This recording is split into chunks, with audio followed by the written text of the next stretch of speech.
Habari Tanzania, jina langu ni Josephina Simon Mahende, ninafanya kazi na shirika la Inland Development Services IDS. Sisi kama wabia wa VEA Agroforestry tutashiriki maonesho haya ya 11 ya kilimo misitu yatakayofanyika hapa VEA Agroforestry Training Center Bweri Musoma. Maonesho haya ya 11 ya kilimo misitu yatajumuisha wadau mbalimbali kutoka sekta binafsi, kutoka kwa wadau wa serikali, tutakutanisha wakulima, wanafunzi na hasa vijana. Lengo na madhumuni ya maonesho haya ni kuweza kufundishana kuhusu matumizi sahihi ya ardhi pamoja na mabadiliko ama athari za tabia nchi.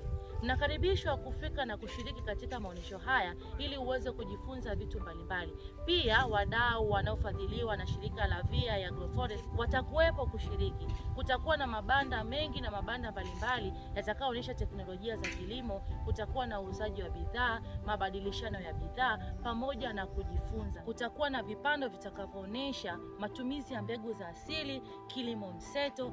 Pia tutakutana kwa pamoja kuweza kubadilishana mawazo kuhusiana na tija ya kilimo pamoja na kilimo misitu.